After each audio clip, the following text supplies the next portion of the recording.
I hereby call this meeting to order for the purpose of a special meeting for action. The purpose of the meeting is for the board to consider ratifying the negotiated agreement and setting compensation levels for the 2025-2026 school year. The agenda originally included an action item to consider reconsidering the Franklin track decision. However, this will be we will table this topic into a future board meeting.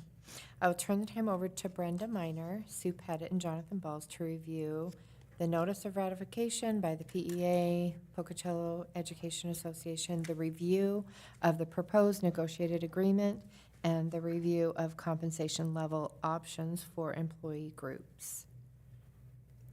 Thank you, Madam Chair. Board members, I would just like to go over, we had our negotiations last week on Wednesday and Thursday, and as in past years, last year was a great example, and this year was even better, just the collegiality between the two groups and just the ability for all of us to work together to do what's best for our district, and just thinking of more together was definitely how that played out last week.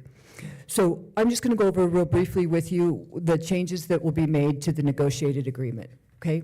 The first one is a preamble that will be put in the very beginning, and it's a preamble is going to be added to the first of the negotiated agreement, and this is just an agreement that states that we've entered into, I'll just read the first line. This agreement is entered into by and between the Pocatello School District and the Pocatello Education Association, collectively referred to as the parties. And this is just showing that we're going to work in good faith effort together, and that'll be at the very first of our negotiated agreement.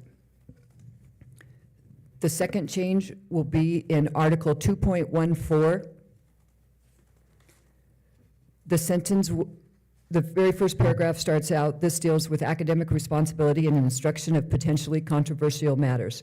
In the negotiated agreement previously, it had said teaching and learning involved the opportunity for teachers and students to explore the world of information. Teachers can introduce and discuss sensitive topics related to the district's curriculum. Now the wording will read, including matters of race, ethnicity, religion, color, or national origin, so long as the teacher does not compel students to personally affirm, adopt, or adhere to any such tenets. The word sex was removed from that sentence. The next change will be on 6.1, contract days and workday length. Special education teachers will be guaranteed one paperwork day each month that is free of duties and meetings and may be in the location of the teacher's choosing on the district's property after providing notice to their principal as to their location. So in other words, it didn't used to say that they were able to leave the building to do that. The next one is 6.1.1.2, high school parent-teacher conference hours. The new verbiage is, of the 8 hours allocated for parent-teacher conferences at the high school, 4 hours must be dedicated to parent-teacher conferences, 2 hours for the first parent-teacher conference and 2 hours for the second. The remainder of the 4 hours shall be used for registration hours, elective fair hours, or other academic event hours specific to the needs of the high school setting. These hours may be used on parent-teacher conference days or the equivalent number of hours throughout the year. Just giving a little bit more flexibility so that we have teachers at all of the other events. Sue, anything on that? That's exactly what it's for. Article 3.12, committees. A one-year committee will be formed with Mary Ann McGrory and Brenda Miner as co-chairs to review and revise the sick leave bank guidelines. We added that to the committees because there's some changes that we plan to work on as a team this year to make sure that the sick bank is running the way it needs to, and we have a list of topics, all of them not inclusive, but we'll work on that this year, so we added that under committees. And then 6.1.0 is summer school, night school, and after school, lunch, Saturday academics, and pre-approved off-contract time. Summer and night school professional staff shall be paid at the rate of at least $30 per hour, and certificated employees will receive $30 per hour for any off-contract time curriculum work authorized by a district administrator. So this is just putting the two times together. Sometimes people, if they weren't with students, they made a different pay rate that was in the pay manual at $22. So this clarifies that. Brenda, the word curriculum in that last sentence was removed by agreement. It was removed out of the title, but it wasn't removed out of the paragraph. It's any work, off-contract work hours Okay, authorized by a district. So does that include like athletics or anything else, or is it curriculum? I guess. So we had people that were doing IEPs for other people, and they were getting the lesser pay. And now it's, and it was, if they were working with students, they got $30. If they weren't working with students, it was $22. So now it's just a straight $30 for all of it. Thank you. and then the last one, it's not in the negotiated agreement, but is agreed to under leadership premiums. Special education teachers with a caseload of 25 or more students will receive a $500 stipend in June. So those were the changes that will be in the negotiated agreement, and then the other one was just for information. And then Jonathan will go over the financial. Can I ask a quick question, though, just on the parent-teacher conferences? When you say that there's 2 hours, what if they need more hours for parent-teacher? So They can, okay, they can. okay, It's no less than 2 hours for parent-teacher conferences. gotcha, okay. I just wanted to mention again for the record that we did receive confirmation from Ms. Marianne McGrory, the PE president, that this negotiated agreement was ratified with an affirmative vote of 99.5% by the PEA. And so that was, again, in statute that both the PEA and the board has to ratify that, so, sorry. We're just laughing because it's 99.5 and not 100%. Sure, no, that's okay. I'm like, I can get behind that. That's okay, There might be some. but it passed. Yeah. Right. So the next things that were in the negotiated agreement was the salary schedule, proposed salary schedule for 25-26. And we've kind of put that in a multicolor form in the packet for you. Again, that shows, it's the one that has 4 different sets of 3 columns. Again, on the left-hand side with the existing, the current salary schedule, the proposed, the one that was negotiated, there in the second one from the left. Then it kind of shows, okay, what the comparison of the two is, as a percentage and as a dollar. You'll notice in that, again, that third set of 3 columns, again, that the average movement was over 5% there with movement as, and then the ones that have at the top of the scale that don't have an opportunity to move because at their top, their minimum is a 2.87% increase.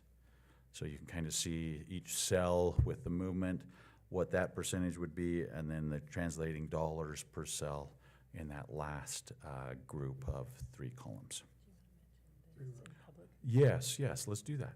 Thank you. Sue pointed to some very, there are a few cells that are going to get substantial raises, and that is because of the state minimums that have been added. They did change the way that they interpreted that law for the minimums, and so some of our teachers are going to benefit with some very healthy raises this year, even topping 16.5% increase. Again, these were the minimums there. That again, we negotiated the minimums there for the state, but because of state law, that's what we get to put forward to some of our educators. So, and we're happy for that. So, okay. And so that's kind of the wrap up for the negotiated agreement.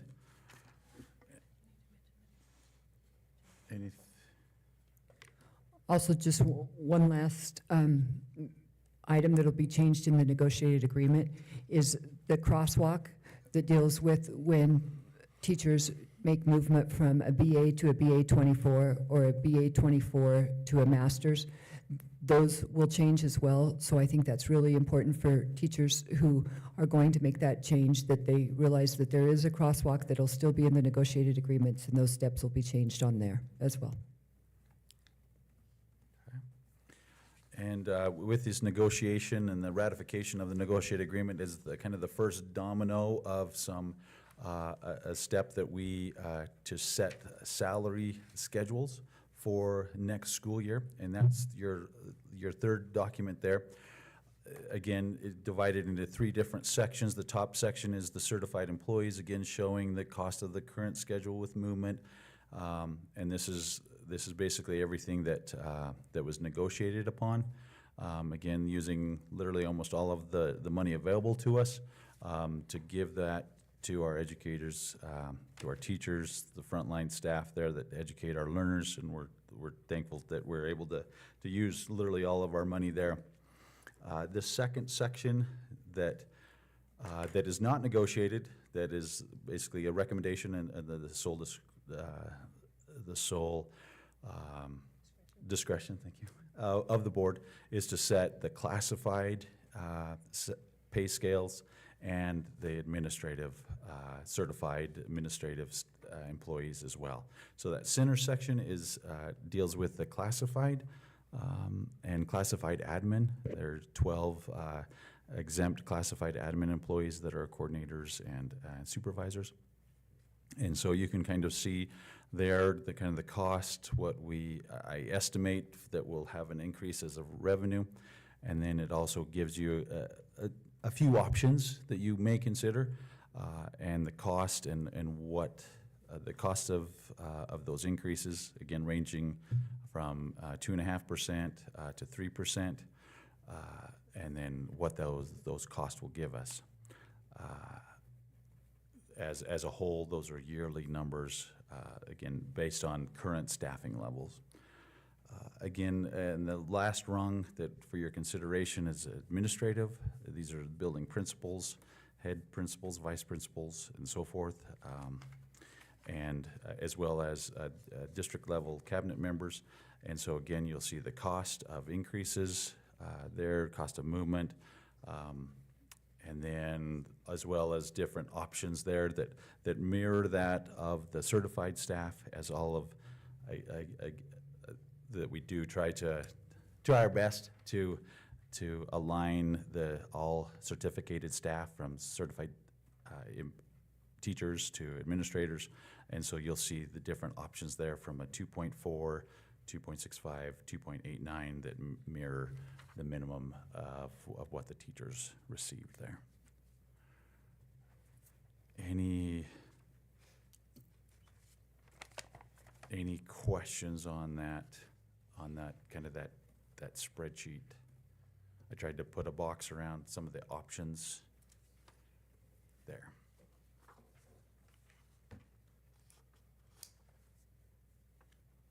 I guess just for clarification for everybody else, in case Sure. watching, just that middle, the classified is everybody, bus drivers, Oh, yes, food yes, service, thank you. just to kind of, Absolutely. maybe you were already going to do that, but. No, but yeah, absolutely. So again, these classified are both the supportive staff and the building level staff. So this goes from the paras to the behavior techs to yep, and then they're also the Maintenance. yep, maintenance Food as well, service. food service, yep, IT as well, transportation. These are yeah, custodians. Thank you. Yes, I'm missing, but all the great. Yeah. Folks that provide support. Yep. Backbone, for sure. That is correct, yep. Several different positions on the maintenance staff as well. So transportation, food service, and of course, the ones that, the aides, did I miss any in the? Secretaries, of course, yes. Sorry, I don't have the list of them all, but we'll have that. It's I like think trying we to got get it. thanks and you're gonna leave somebody Yeah, else. oh, yeah, So, that's, yeah, yep, I am definitely Getting the gonna, Oscar. And Yeah. I have to leave. yes, Yeah. Yeah, that was helpful for okay, me. sorry, I stumbled through that. Okay. I'm So, sorry. If there's any, Let's do- yeah, Then, questions. so or anything. classified admin would be administrators without teaching degrees, is that basically it, or? Yes, that would be correct. Yep, the coordinators, they're the ones that supervise, 100-plus employees and so forth. And so they are an exempt employee, you know, truly the salaried, but yeah, we do lump them into I call it class admin, we call it, or classified administrative employees. Yes. Thank you. I don't know if it's worth also noting, which was also important for me to understand, is that between these different groups, the number of contract days, that they are different. Oh, yes. I don't know, but anyway, either of you want to elaborate on that as well? Because I think that also is an important distinction that the general public probably doesn't understand either. So especially starting, just kind of starting at the top, just so people understand, a teacher contract is 190 days. An elementary principal and a middle school vice principal, their contract days are 205 days. A middle school principal and a high school assistant principal are 210 days. And a high school principal is 220 days. And then our coordinators that are over here, over our federal programs and curriculum, they're 230 days. The directors and the superintendent are also 230 days. And then our classified, they can be anywhere from a part-time employee all the way up to 260 days on their calendar. It just depends on whichever department they're working in. Usually the 260 tend to be in maintenance. And they're hourly, so that's a different whole, I'm sorry, what did you say? and Hourly? it's a different schedule, it's Right, hourly. and they're hourly. But just trying to kind of give a ballpark of all the different schedules. And you put those in, there's a whole lot of different schedules, if I could really get into them, over 20-plus schedules in our district for secretaries, bursars, registrars, all of those. They also all have different days amounts. Thank you. Thank you, that's helpful. And I guess one other clarification, on the administrative side, they are non-exempt. And then would you say most of the classified are exempt? Or no, I got that backwards? Backwards. I've got that backwards, right. Correct. Oh, okay. Go for it. Okay, so what it says is that, I mean, should I move on to the special meeting? To convene Yeah, a special unless you meeting? received any public comment. Well, written comment was received and is included in the addendum, and I haven't received any public comment. So we'll now convene a special meeting for action. The first item of business to consider is to ratify the negotiated agreement between the Pocatello Education Association and the Pocatello-Chubbuck School District 25 Board of Trustees for the 2025-2026 school year. Is there a motion? I hereby move that the board ratify the negotiated agreement between the Pocatello PEA and the Pocatello-Chubbuck School District Number 25 Board of Trustees for the 25-26 school year as presented. Is there a second? I'll second the motion. Any discussion? Good job. I think everybody did a really great job. Okay, so all those in favor? Aye. Aye. Aye. Any opposed? The motion passed. The next item of business is to consider setting compensation levels for classified employees and administrators for the 2025-2026 school year. Is there a motion? Can we discuss before the motion? Well, there is a place for discussion. What, I mean, Okay, well, I just how wondered if should we? the motion, You can separate it into two.